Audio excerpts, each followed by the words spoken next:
Ladies and gentlemen, good day and welcome to Sammaan Capital Limited Q3FY25 earnings conference call.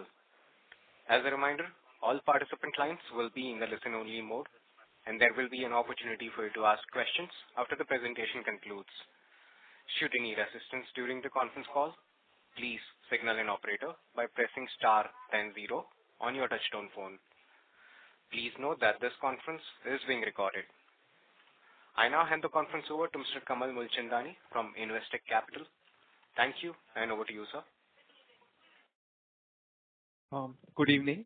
Welcome to the earnings conference call of Sammaan Capital Limited.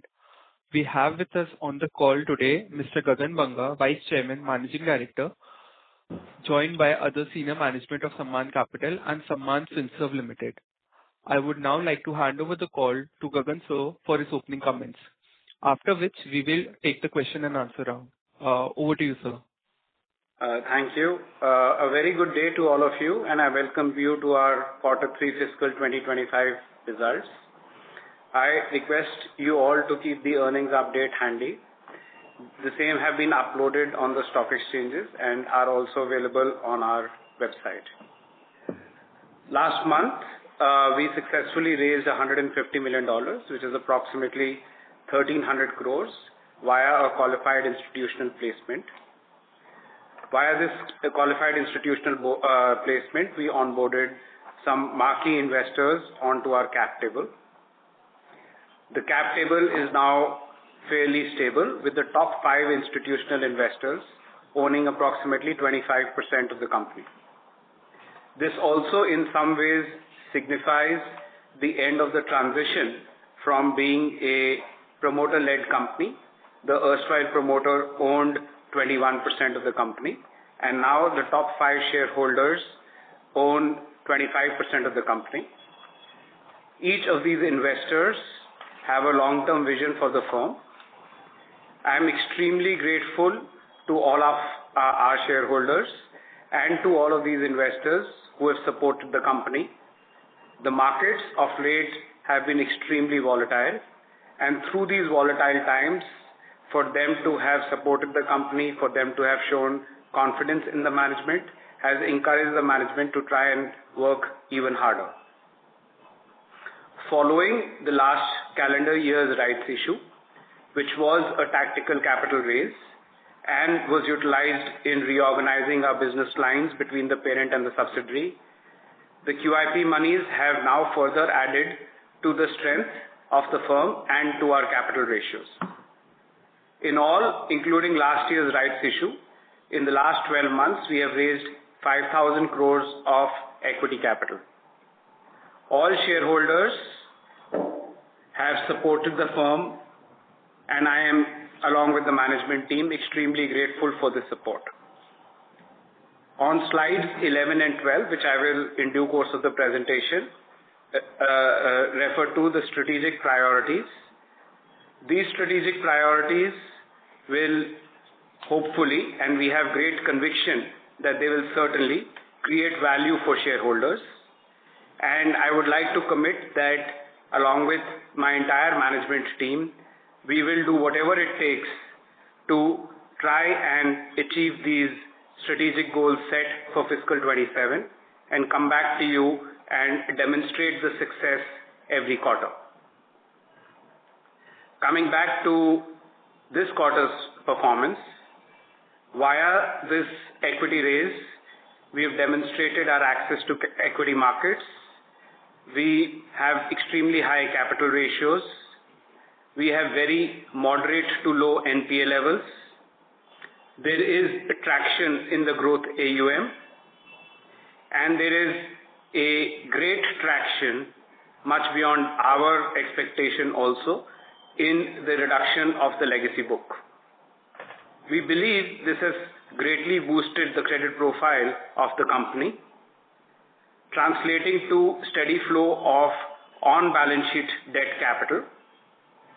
It is also supporting the asset-light model, and I believe now we are well positioned on the credit ratings front to have a positive ratings trajectory. We are engaged with the rating agencies, and are optimistic of a positive ratings trajectory in the near term. I shall now go through the quarter's numbers. I request all of you to turn to slide 3 of the earnings update. Our accelerated transition of the business model is moving at a pace which is faster on most aspects than we had originally budgeted. The more important part is that we have been able to manage this transition while maintaining steady profitability and a consistently improving asset quality. Just as highlight numbers, the reduction in legacy AUM has happened to approximately a size of 14,300 crores in 12 months. Collection from the legacy book in 9 months stands at almost 10,000 crores, while half of that, or nearly half of that, has come in Q3 itself. Strong traction in the growth AUM continues. We have now a growth AUM which is approximately 35,000 crores, and this forms 56% of our total AUM. The reduction in the legacy book is still outpacing the growth in the growth AUM. This may continue for a quarter or so more. I hope that from Q1, rather I am quite confident that from Q1, the pace of growth of the growth AUM will be ahead of the decline in the legacy book without any compromise in the speed of decline of the legacy book. Again, the goals which have been set for the reduction of the legacy book via cash collections are not being changed, even though we have continued to make progress. We are very, very sure that we should be able to at least meet the numbers that have been committed to investors. Our consolidated net worth has now grown to 20,331 crores. Our gearing is very moderate at 2.2 times. Please note that the net worth numbers that are mentioned in the earning update, as well as what I just mentioned, do not include the 1,300 crores of QIP, as this was raised in January of 25, and we are reporting numbers as of December 31st. Our gross and net non-performing assets are at their lowest levels in 6 years and stand at 1.19% and 0.69% respectively, compared with 2.85% and 1.71%. At this juncture, I'll take a small diversion and I'll remind all of us of the conference call that we had after the end of our Q2 results, where several investors had voiced a concern that if the provisions that were taken were to be seen as a reflection of the overall credit portfolio of the legacy book, what kind of estimate should be read into further credit costs. I had at that point in time said that on an incremental basis, we will see a credit cost range of 80 to 100 basis points.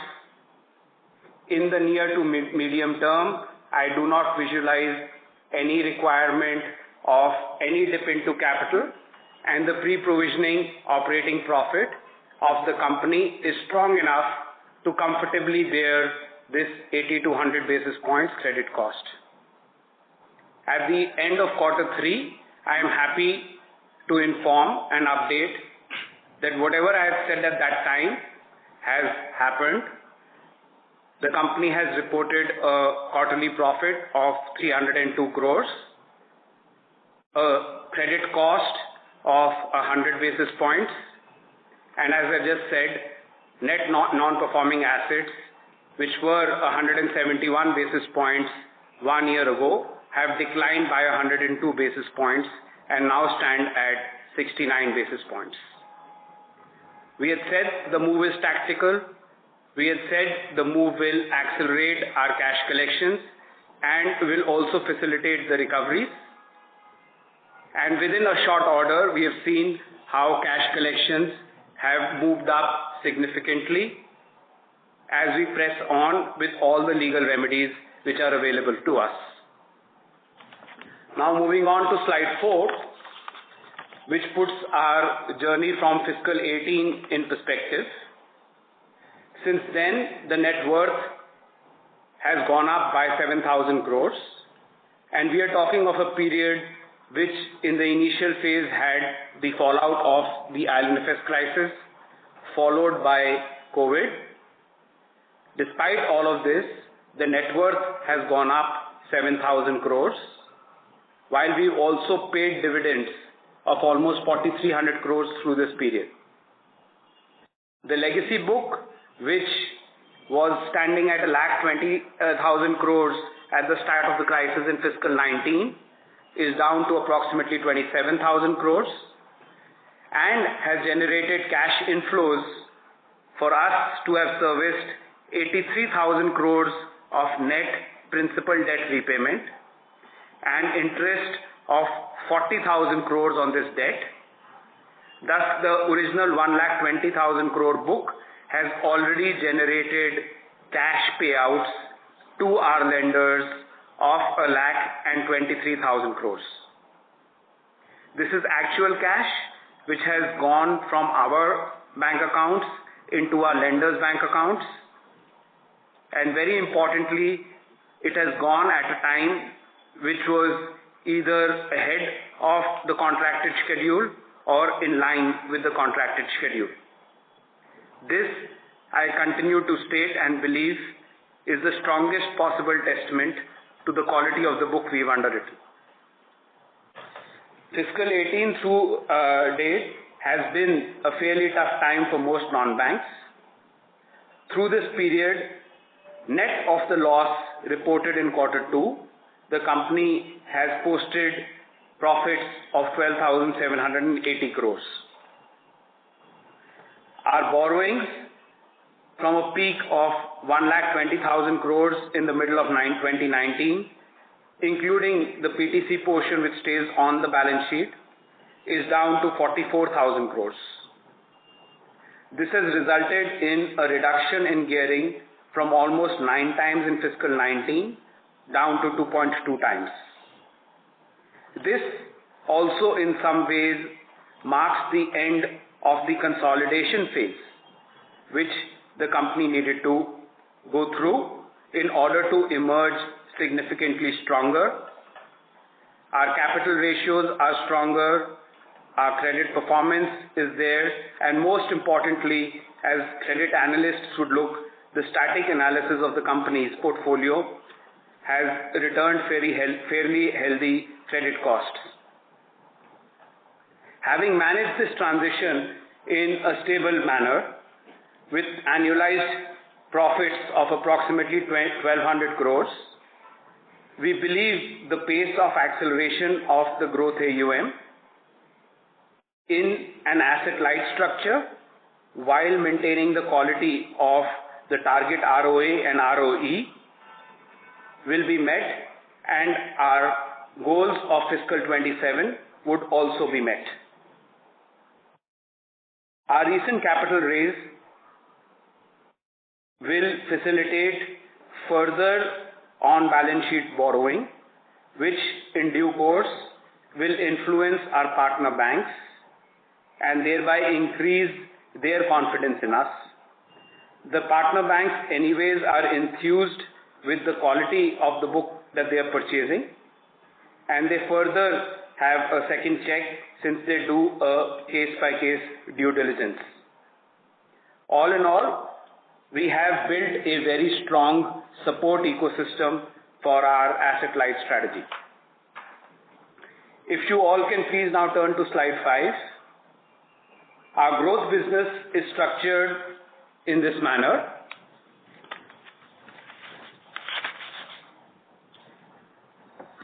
The parent company is Sammaan Capital Limited. We have set out goals for Sammaan Capital Limited. Sammaan Capital would continue to perform strictly in the asset-light structure.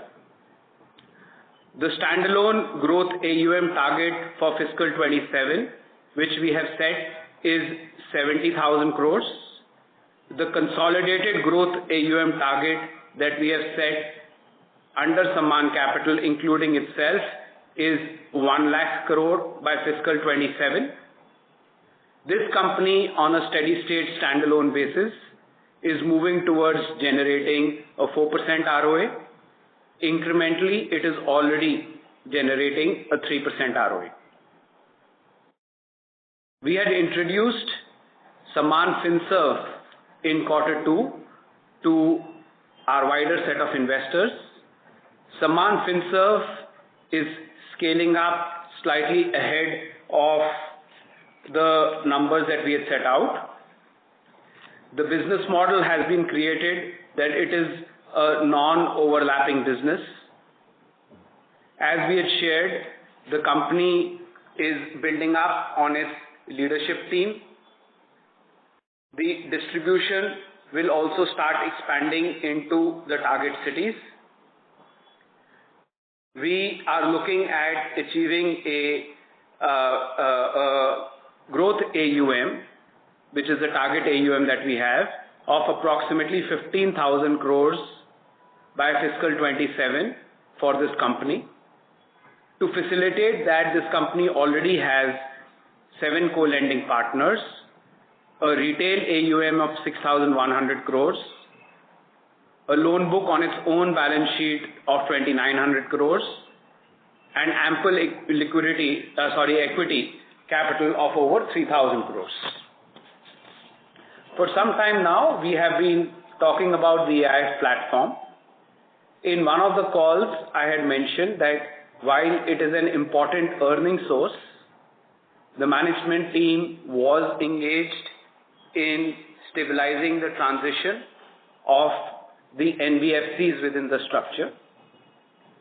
We believe that that transition was managed in a fairly stable manner through Q2 of fiscal 25. Since then, the focus has also included a build-up of the AIF platform.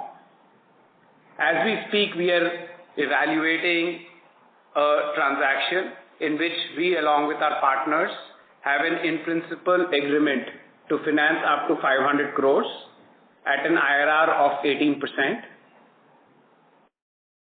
This will be in line with our asset-light model, where the contribution from our company will be 10 to 15%. Via this, our target growth AUM target of 15,000 crores we will start the process of moving towards this target growth AUM of 15,000 crores, and hopefully, as we move forward, the transaction speed will pick up. Next slide, which is slide 6, we would just like to remind you of our growth product suite between Sammaan Capital and Sammaan FinServe. Sammaan Capital is targeting home loans with an average ticket size of 30 lakhs and LAP or MSME loans or secured MSME loans of 75 lakhs with a 9.9% yield target for home loans, 11% yield target for LAP loans. Over a period of time, our funding ideal would be with a 6-month lag.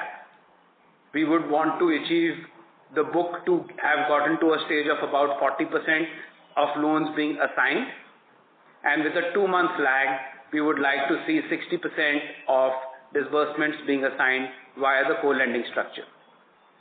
These are all principal amortizing equated monthly installment loans. Similarly, Sammaan FinServe is focused on pretty much this mortgage lending only. Home loans are with an average ticket size of 15 lakhs, LAP loans of 25 lakhs. This will have about 40% of the loans on its books. Again, it follows a equated monthly installment system. Even though we are licensed as an NBFC, I had mentioned in the past that we have no intention of diversifying at this stage into products that this management team does not have significant experience around. This product suite, again, is a message to our wider stakeholder audience that our focus is very, very clear.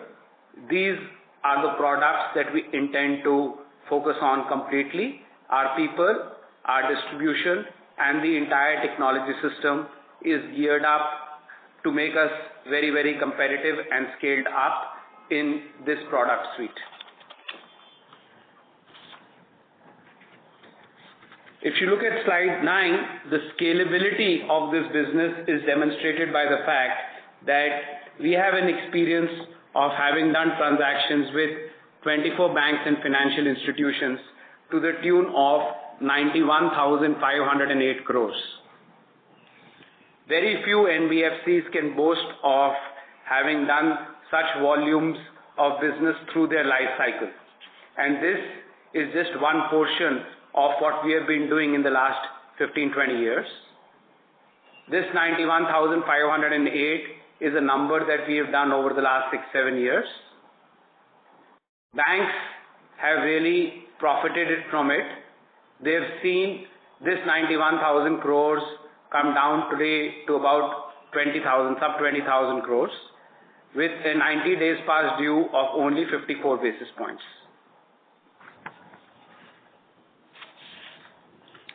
Now that after a long time we have stopped looking at the rear view mirror while for 100% while driving, we continue to look at the rear view mirror, which is our legacy business, but a large portion of management team's focus is now on looking ahead and driving. Distribution becomes an area of core focus. We have been doing some realignment of our branches. We stand at about 214 branches consolidated for both the companies, and we expect this to be going up at a pace of about 25% per year for the next 3 years. We should be at over 300 branches, 300 to 330 branches by fiscal 27. We continue to have very stable relationships with our co-lending partner banks. 7 of our bank partners have relationships at Sammaan Capital and at Sammaan Finserv both. This is a model where we are carrying minimum ALM risk, which we believe and we've spoken about causes the maximum vulnerability to an NBFC. Through these partnerships, we are confident that we have created the base for compounding our earnings for at least the next 10 to 15 years. Our bank partners are supporting us. The on-balance sheet borrowings have grown 3x in a comparable period versus last financial year. By year to date, we borrowed roughly 9,248 crores of long-term term borrowings, either in bond structures or bank term loans. These are new borrowings. The rollover of our cash credit facilities, etc., continue, versus 2,951 crores in the same period last year, which is a growth of 3x.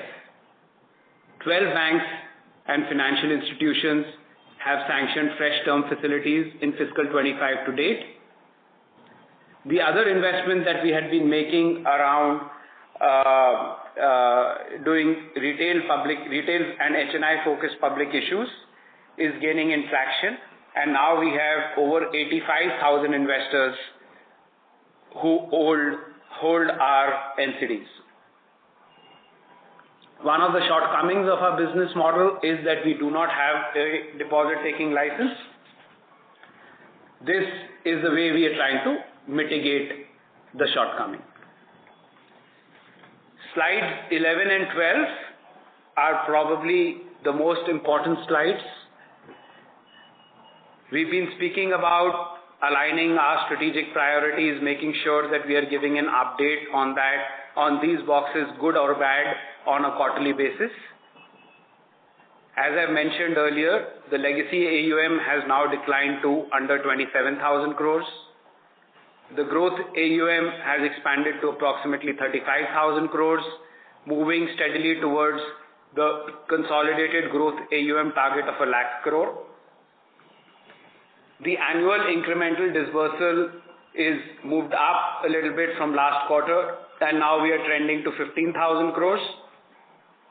We still have a long way to our fiscal 27 target, but we have the people in place, the technology in place, and as we expand distribution, we should be able to get to a 35,000 crore kind of run rate. We were doing this 35,000 crore number through calendar 17 and 18. So we've handled these numbers, we've handled the scale. 7, 8 or 9 years later, we will only be that much more mature. So I'm quite hopeful that not only will we get to a disbursal of 35,000 crores, the more important point is, as far as the growth AUM target is concerned, as well as the incremental disbursal target is concerned, more important than the numerical number, the qualitative number, what goes including into this incremental disbursal is far more important. What we monitor is the pace at which we are able to churn, credit quality, how many partners are buying our loans, is there any sort of chunkiness building up, is there enough diversification, what is the ROA that we are generating per loan. So per unit economics are very important, and that really defines how much of disbursal do we do in the next months. If we continue with this kind of a focus, I'm very sure that our incremental ROA, which is at about 3%, will certainly increase to 3.2%. There is work in progress around our cost-income ratio. We are capacitized for a significantly higher quantum of disbursal and book management. We have continued to make this investment for a fairly long period of time, and I hope now the time has come to also get advantage out of this investment. As the cost-income ratio improves, the ROA will steadily also improve. The net NPA ratio currently is practically half of what the goal is. That's partially due to the tactical provisioning that we landed up doing through the structuring that we did in Q2. On a steady state basis, we continue to believe that this business will have a 80 to 100 basis points credit cost.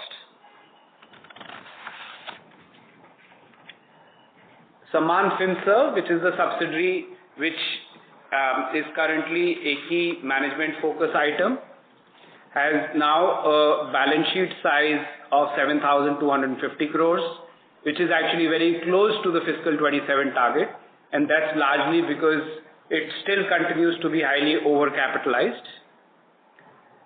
It does not need any capital whatsoever. The disbursals, much like Sammaan Capital, have to grow significantly. We are investing in the people and the structure to get to an annual disbursal target of 9,000 crores.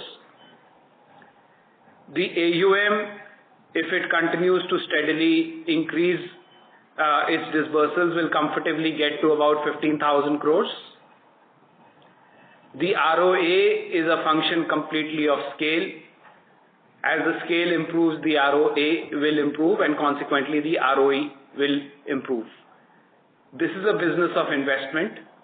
It has huge potential in being able to generate a 5+% ROA. We are fairly sure that with the right team, which should be on board over the next few months, the handing out of appointments should be completed next month itself. And with the expansion of the branches that we are already making, the 15,000 crore AUM that we are targeting by fiscal 27, with the qualitative aspects that we spoke about in Sammaan Capital, very similar, should certainly happen.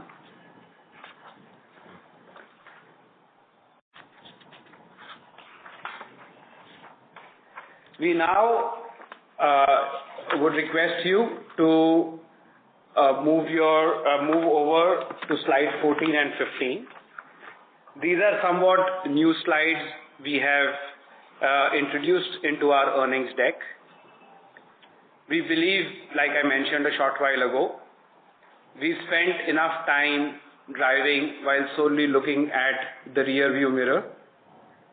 It is only with the grace of God that even though we were looking at the rear view mirror, we did not meet with an accident from the front. We still continue to look into the rear view, but a large part of our attention is in driving by looking in front. The team has been focusing on the growth AUM, the wider team, and we have been steadily growing. So from 26,000 crores in the fourth quarter last year, we are now up almost 9,000 crores to 35,000 crores. In the meantime, in this year, we have disbursed about 6,700 crores through co-lending, done 22,000 loans, and in order to understand the granularity of this book, the average ticket size is all of 59 lakhs, and the median CIBIL score is 762.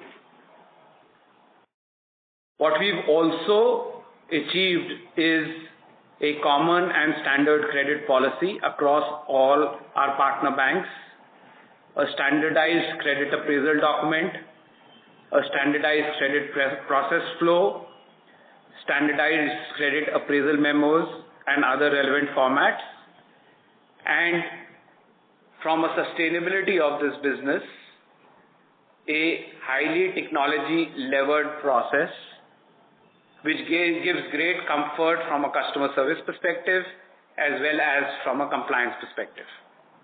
Having laid this ground, now we can certainly increase the pace from this 9,000-10,000 crores that we have grown between quarter 4 to quarter 3 to a significantly higher number as we ramp up disbursements. In order to give full color of what exactly are we pursuing in the growth AUM, it is largely a residential property-backed book. 81% of the book is residential property-backed. It is a business which is focused on remaining asset light. 66.4% of the book has already either been co-lent or assigned or securitized via pass-through certificates. It's a book which talks to the middle income group of India. It's also the segment which has recently been a great beneficiary of the income tax breaks that the government of India has given through the budget. That being our target segment, I believe that we have a massive growth boost coming by way of this additional financial flexibility that the government of India has given to our target mass market. Our home loan product is split roughly 50-50 between self-employed and salaried.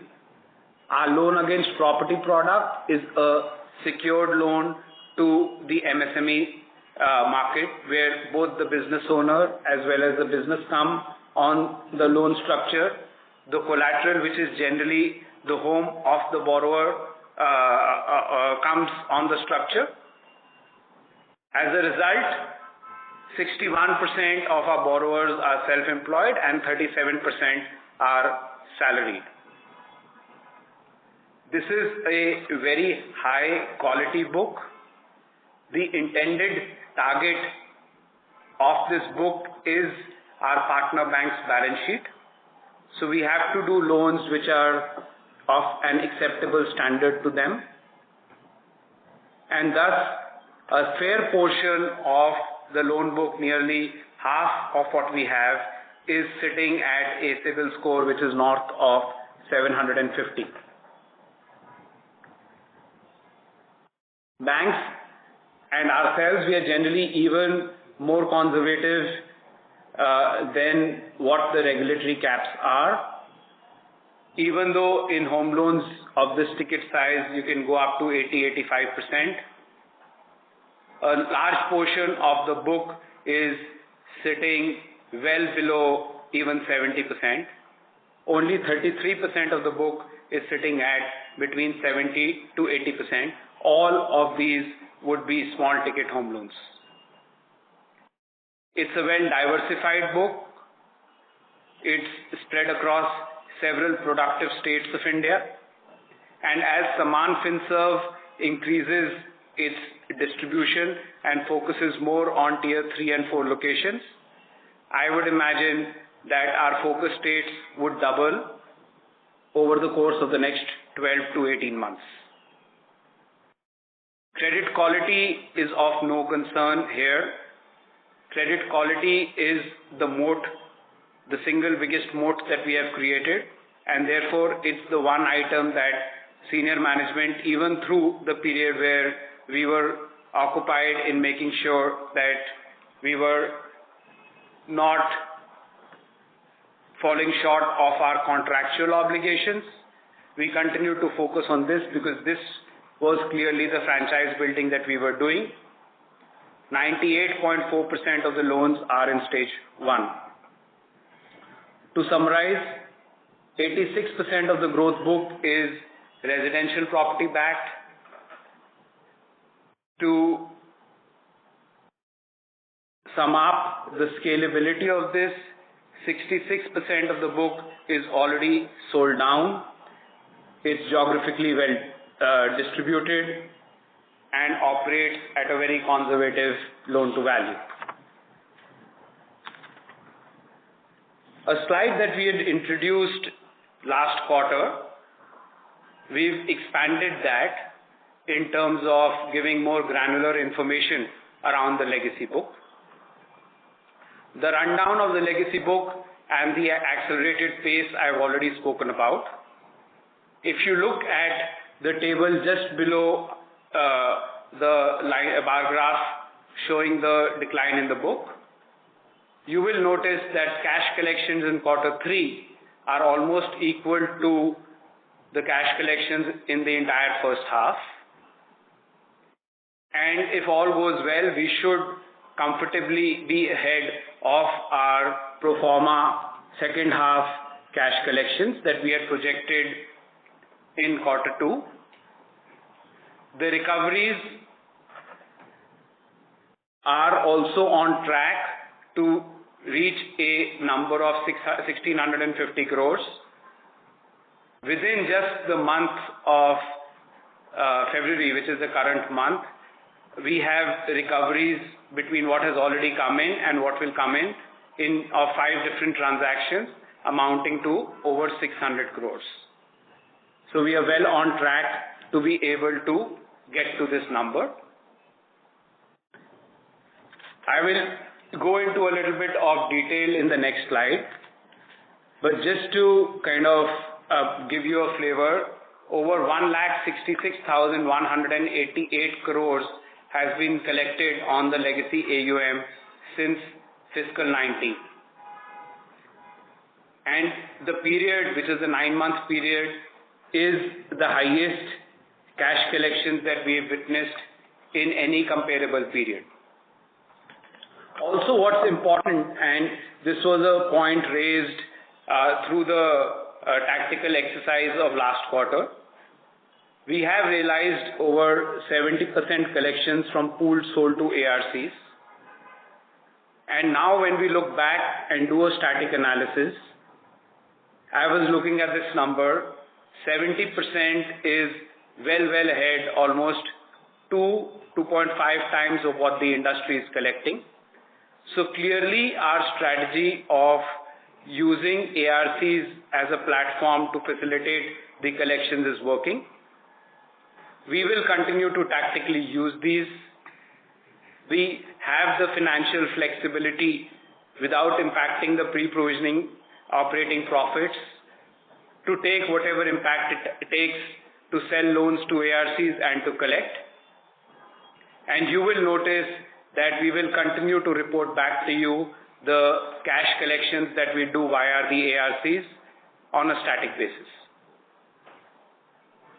We had made an exchange disclosure a few weeks ago, where to just give some flavor on recent recoveries so that you can get a flavor of the residual book.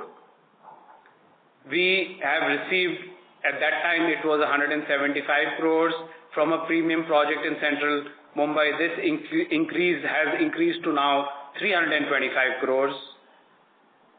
We have received a collection of 210 crores, which was expected in March 25. We received that in December itself. We concluded a 220 crore transaction, which was a recovery transaction from a repossessed property via sale to a private equity fund. And we've received several court judgments which have unlocked values of approximately 750 crores of sale of inventory in the National Capital Region. Some of these will directly contribute to our recoveries, others will directly contribute to the cash collections. Slide 18 is very interesting, and I would like to spend a minute on this, or a few minutes on this. Our opening stock of the legacy book was 1,20,000 crores. The legacy business as defined is all loans done pre-fiscal 22, which by fiscal 22 we could not securitize. So business done between 19 and 22, which included the monies that were lent to projects to complete the construction, was almost 42,000 crores. The book paid, and this is not accrued, this is paid, received by us, interest of 44,000 crores. If you, this is accrued interest of 44,000 crores. If we look at the breakup, we received repayments and collections of 1,22,000 crores. We did refinance of 31,000 crores, did portfolio sales of 11,900 crores. This is how we received the cash. Approximately 13,000 crores on a net basis through this period we wrote off or provided, and this is how we have achieved a closing number as of December of 27,000 crores. Why we did this exercise was to clearly and mathematically establish two facts. One, when we speak to our stakeholders about the legacy book, there is a perception that this is a problem book. What I want to emphasize through this slide is that from March 19 on a net basis, this book, net of provisions, etc., this book has yielded us 11.7%. If we look at the total provisions and write-offs of 13,418 crores on a static book of 1,20,000 crores, and add to that the 41,000 crores of disbursals that we did, you will get to a static annualized credit cost of 1.5%. The rest of the book continues to earn us approximately 12%. So this is not a problem book. This is not a book which met with a significant accident. This is a business we chose to run down since it is a business which requires financing on balance sheet, which had resulted in our gearing going to almost 9 times. As management, we are comfortable with a gearing of 2 to 2.5 times. Therefore, this business does not fit into our long-term strategy. Having run down so much and come down to these levels with an annualized credit cost of 150 basis points, I hope most of you now stop worrying about what more is to come and how much will need to be provided. We have enough provisioning covers to be able to take care of this book. Let's move on to slide 20. As I shared earlier, our gross NPAs have declined to 1.14%. Our net NPAs are down to 0.66%. And on that 26,000 crore book, we have a 31% imputed provision cover. Our net incremental credit costs for Q3 fiscal 25 are within the guided range of 100 basis points. The NPA levels are at their lowest levels. And to provide you comfort about the imputed provisions, because it does have an element of 3,400 crores of expected recoveries, we have already done recoveries of over 3,600 crores. So this 3,400 crores additional recovery is well within striking distance. Moving on, the asset liability maturity continues to be very stable. We continue to have a liquidity coverage ratio which is well above regulatory requirements and stood at 218% as of end of December 2024.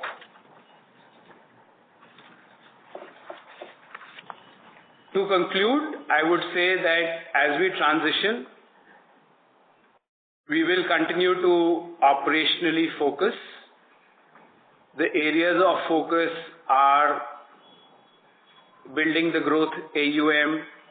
Within that, there is a specific scale-up focus around Sammaan FinServe, a setup and then scale-up focus around our alternate investment fund.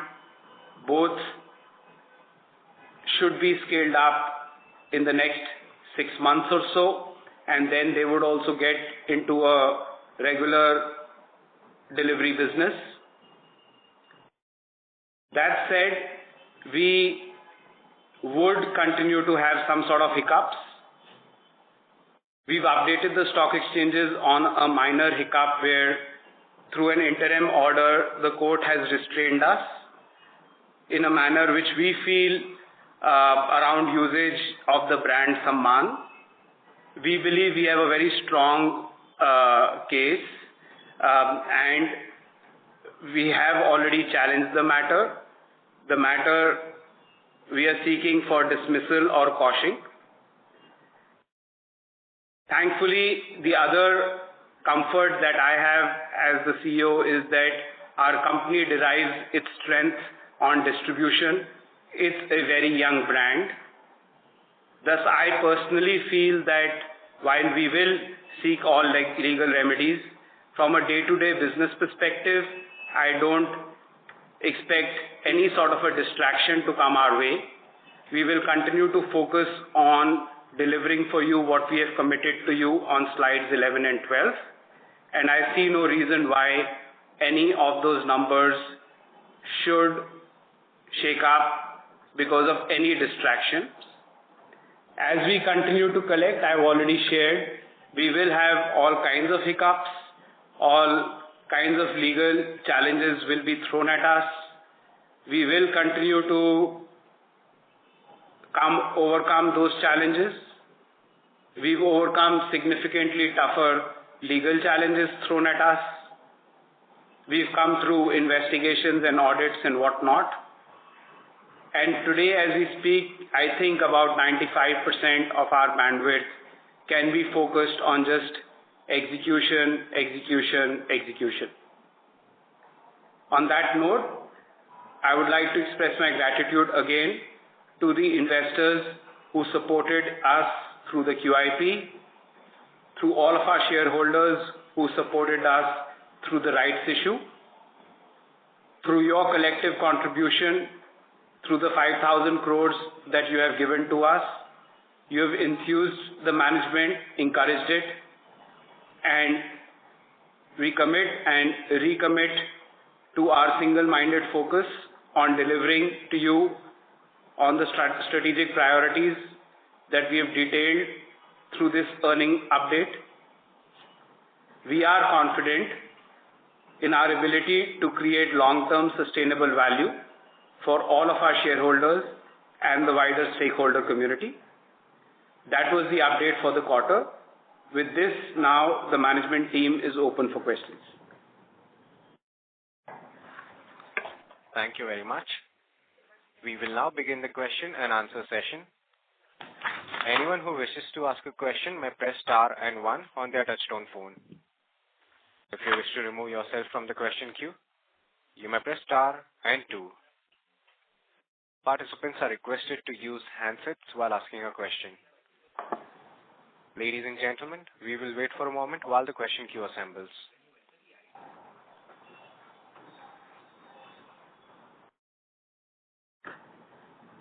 Our first question comes from the line of Abhiram Iyer from Deutsche Bank.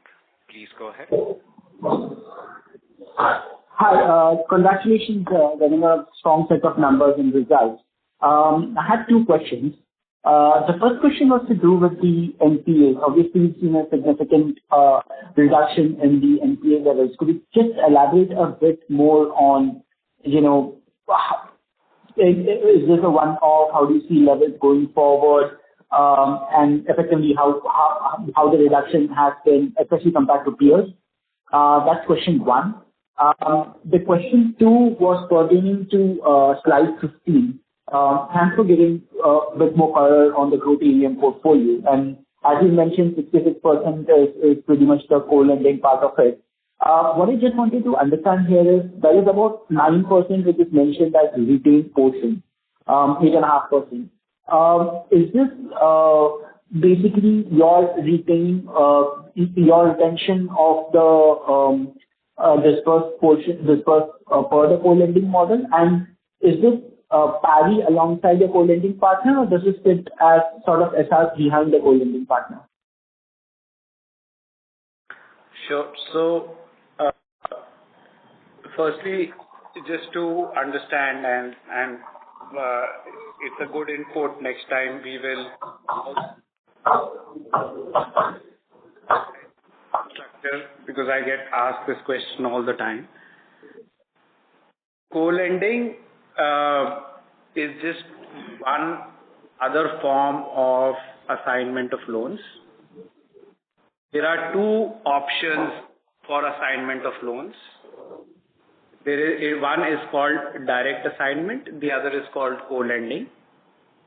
The big difference between the 2 is direct assignment has a minimum holding period of 6 months and a minimum retention of risk of 5%. Whereas in co-lending, there is no minimum holding period, but the minimum retention of risk is 20%. Co-lending is further restricted only to priority sector loans.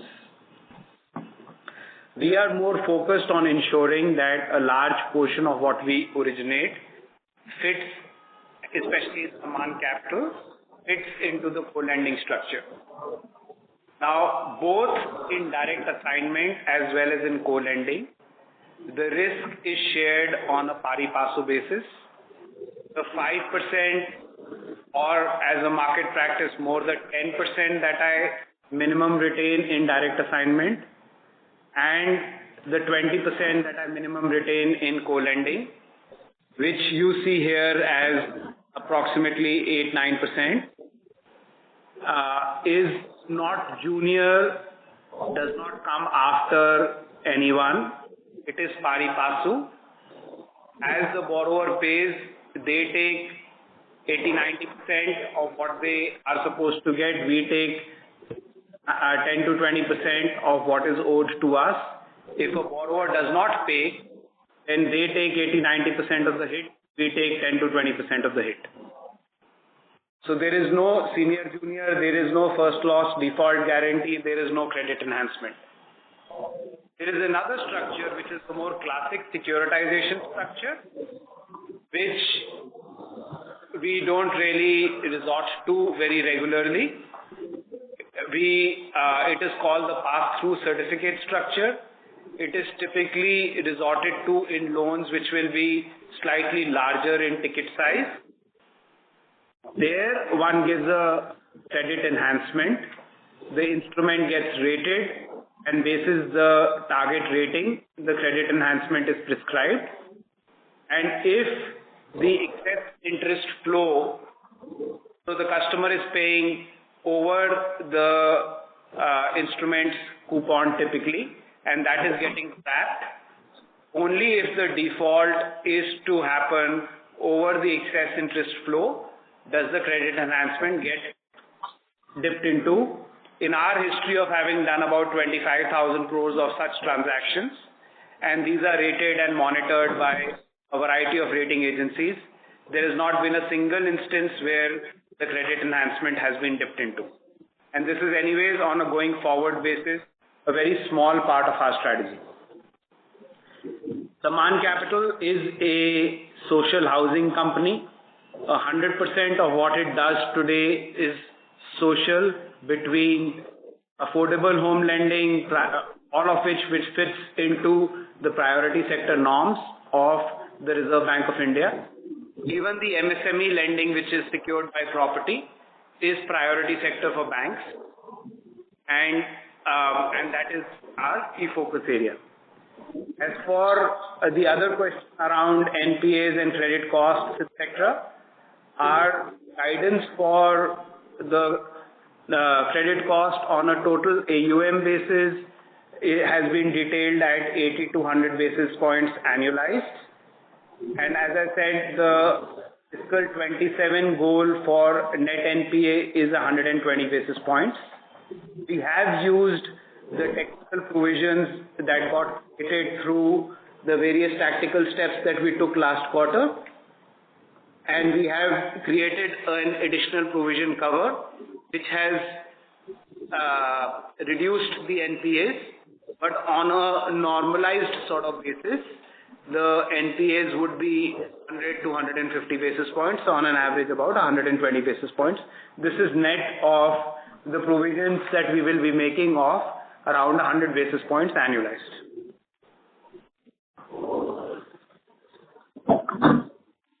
Got it. Thanks for the detailed explanation, and best of luck to the company for the future. Thank you. Thank you. The next question comes from the line of Rishikesh from Robo Capital. Please go ahead. One second, sorry to interrupt, but there is a lot of noise. If you can please request all participants who are not speaking to be on mute. It's just very disturbing to get that background noise. Yeah, please continue. Thank you. The next question comes from the line of Rishikesh from Robo Capital. Please go ahead. Yeah, hi. Thank you for the opportunity.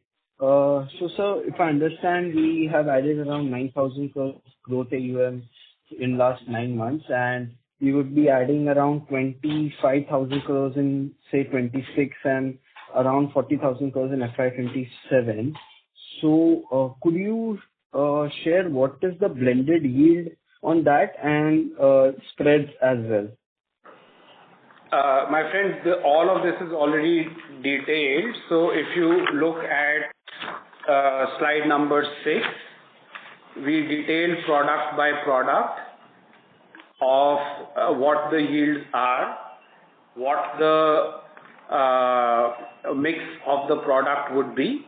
And if you flip back to slide 5, we also talk about what would be the AUM on each company on a standalone basis and what is the targeted ROA. So, if you are to ask me on a blended basis, I would say Sammaan Capital would be generating about a 10.5% yield. Sammaan Finserv will be generating around 12 to 12.5% yield. And on that basis, we will be generating a 4+% ROA in each of the two companies. In terms of how we will get to this number, we have detailed the disbursement target. So next year, we should be disbursing around 2,000 crores a month in Sammaan Capital, and the following year, we should be disbursing around 3,000 crores a month, consolidated, so about 2,200, 100 in capital and about 1,000 crores in Sammaan Finserv. That is helpful. Can you also share the spread numbers, please? What would be the spread? So the spread in our case, since we sell down the loan, is not the correct way of looking at it. The 80% of the loan moves away from our balance sheet, which is why return on asset for the portion which stays back on our balance sheet is more relevant, where we are targeting 4% plus in each of the two companies. Okay, got it. If you want a more detailed calculation, you can reach out to our investor relations team and they'll run you line by line as to how we get to the 4%. Sure. Secondly, also on the OPEX part, our other expense has gone down quarter on quarter from 134 crores to 72 crores. And even our employee expense has gone down from 200 to 180 crores. So can you please throw some light over here, and how should we see this on a sustainable basis? So last time I had mentioned that there was a bunch up of the increment, and we paid the increment with a lag effect from 1st April, sometime in the second quarter, and therefore there was a heightened operating employee expense. The operating expense, other expense typically moves up and down because of the way that ESOPs are getting valued. That's a fluid statement as far as IFRS 9 is concerned, and that makes the whole line slightly volatile. So current numbers should be taken as... Rishikesh, sir, may we request you return to the question queue for follow-up questions? There are several participants waiting for their turn. Sure. Thank you. The next question, before we take the next question, we'll take two more questions. The next question comes from Megh Shah from Prospero Tree Asset Management LLC. Please go ahead. Yeah, hi. So we are raising funds at around 10.5%, and you said that the yield for us is around 10.5%. So how do we make profit on that? Our flow cost of capital will be between 9.5 and 10%. And as I said, we retain only a small portion of the loan on our balance sheet. For the portion that we sell down, we get a continuing trail income from the bank. So the bank will typically buy it at a lower rate. So hypothetically, if we are giving them a home loan in Sammaan Capital, which we are originating at 9.9%, the bank would typically take that loan from us at 9.1%, which will give us a straight 80 basis points income every year. Plus, the bank would typically also give us an annual management fees for managing the life cycle of the loan, for doing the customer service, collections, etc. That would typically be in the ballpark of 50 basis points for the overall loan. So that becomes on our 20% a very large contributor, almost 2.5%. We also would be getting fee when we originate the loan on the 100% of the loan. we would typically, in over 90% of the loans, be able to attach an insurance product which comes in handy to the borrower in the case of an unfortunate event of an accident or loss of life. There also we are able to make, since the premium would come on the overall value of the loan, on the portion that we hold back, it will be a 4x multiplier. This minus our operating expenses, which is on 100% of the loan, and the credit cost, which is on the 20% of the loan that we hold, we make a 400 basis points return on asset.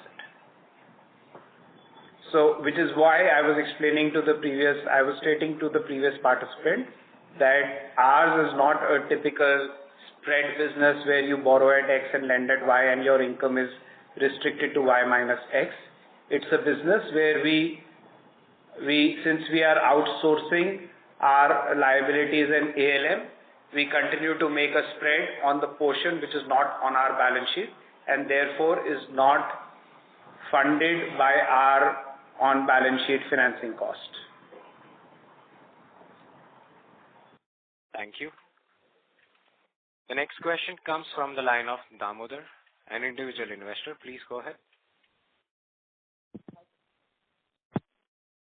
Thank you for the opportunity. My question is, I'm a retail investor. I have been investing in Sammaan Capital for almost 7 years. I hold a significant portion of the shares also. I mean, my only question is, when will our company be valued at 2 or 3 times of the book value?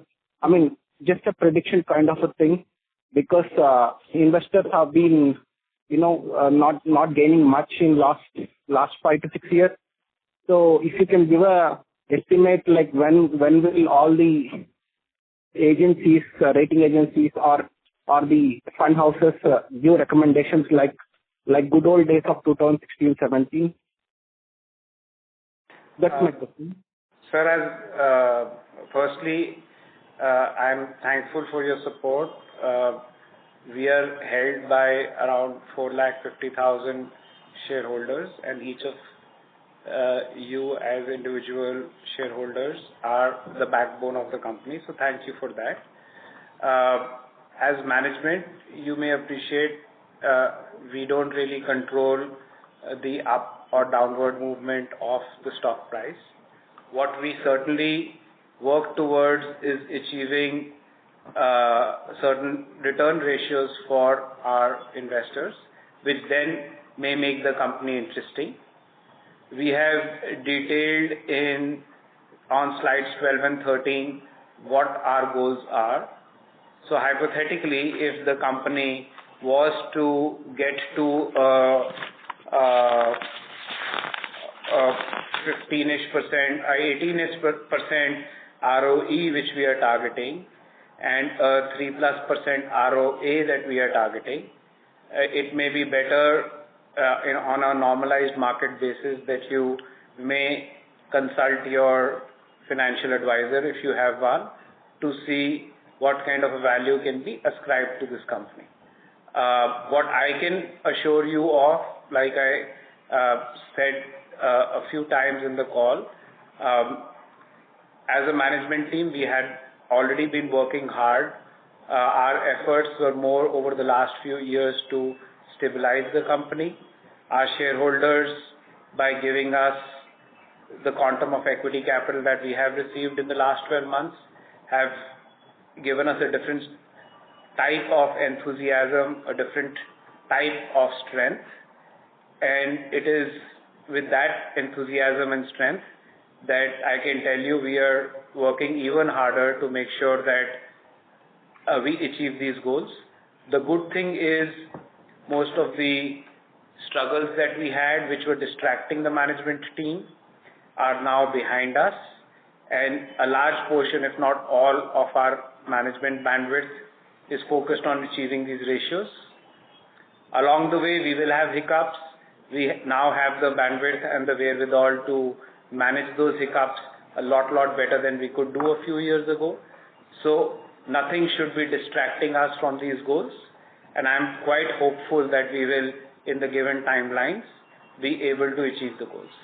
And that should hopefully create value for you, much like how valuable this company was, as you said, back in the good old days. Thank you. Thank you for sparing so much time through this call. Thank you again for your support, and I look forward to speaking with you next quarter. Thank you. Ladies and gentlemen, we take that as the last question. On behalf of Investec Capital, that concludes this conference. Thank you all for joining us. You may now disconnect your lines.